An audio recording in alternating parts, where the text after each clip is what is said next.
Bismillahirrahmanirrahim. Assalamualaikum warahmatullahi wabarakatuh. Selamat pagi kepada Dr. Hasniza dan juga Dr. Hafizah.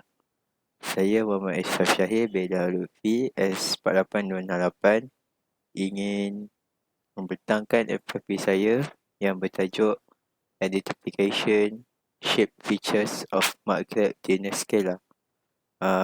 Teman-teman sekali, saya mohon maaf kerana saya tidak dapat membuka webcam laptop saya. Sebabnya bila saya buka webcam, laptop saya akan jadi lag dan suara saya akan tak dengarlah nanti. Okay. Jadi saya akan teruskan dengan problem statement.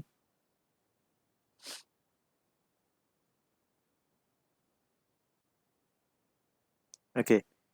Untuk problem statement yang pertama, iaitu difficult to identify the type of the abnormality. Maksudnya, Marklet Scala Olivacea ni sangat susah untuk kita tentukan jenis ketidaknormalan dia.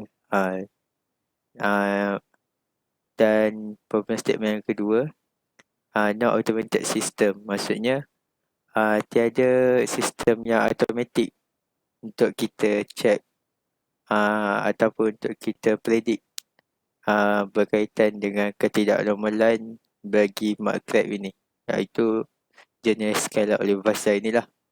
Okay, dan yang ketiga, problem statement saya yang ketiga ialah klasifikasi untuk Scala Olivacea ni mengambil masa yang lama untuk kita lakukan. Kerana apa? Dia akan menjalani banyak proses untuk kita klasifikasikan mereka. Okay, untuk objektif pula. Okay, objektif saya yang pertama iaitu untuk menganalisa ketidaknormalan bagi Marklet Olivacea ini, dan data yang saya dapat tu akan diproses menggunakan classification learner lah. Okay. Objektif saya yang kedua ialah untuk design satu software di mana software itu akan semi ataupun auto predict berkaitan dengan ketidaknormalan bagi jenis Scala Olivacea ni lah. Dan yang terakhir, objektif saya ialah untuk implement objektif saya yang terakhir ialah untuk implement prediction bagi Scala Olivacea ni lah dengan menggunakan MATLAB. Okay. Untuk metodologi saya pula, saya refer kepada majoriti saya refer kepada Waiho, iaitu Waiho menyatakan terdapat 5 benda yang perlu kita kaji untuk Scala Olivacea ni, iaitu carapace width, body weight, abdomen width, donor port length dan player port length. Okay. Majoriti metodologi saya ni saya refer kepada research Waiho ni sendirilah. Okay. Seterusnya,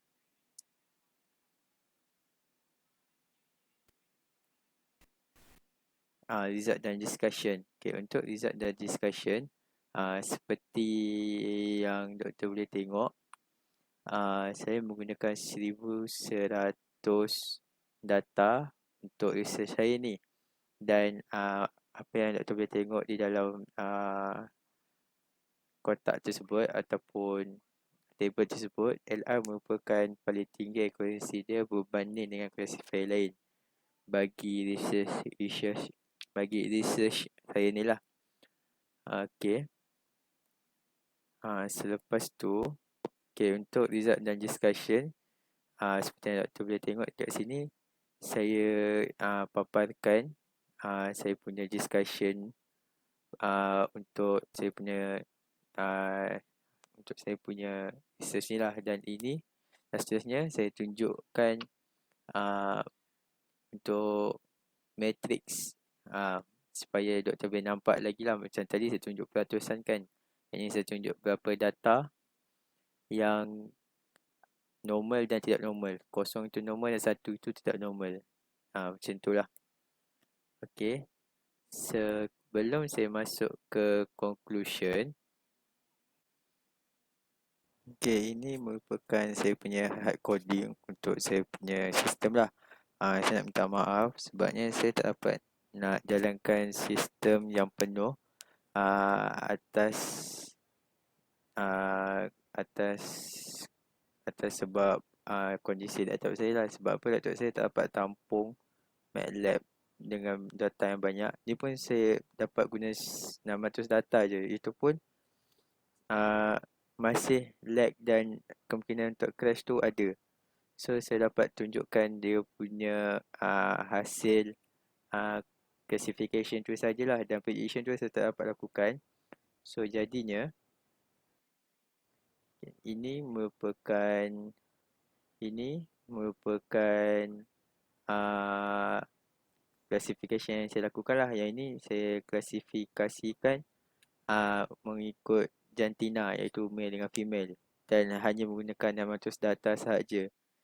Dan untuk tiga yang atas ni pula adalah prediction sebenarnya, tapi yang ni saya ambil contoh prediction load fisheries. Load fisheries. Kikatnya saya nak lakukan prediction seperti ini, tapi saya dapat jalankan atas kondisi laptop saya lah.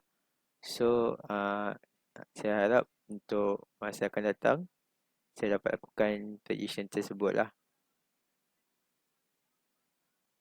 Okay, untuk konklusinya, antara keempat-empat classifier tersebut, untuk research saya, classifier LR merupakan salah satu classifier yang mempunyai akurasi yang paling tinggi lah untuk research saya.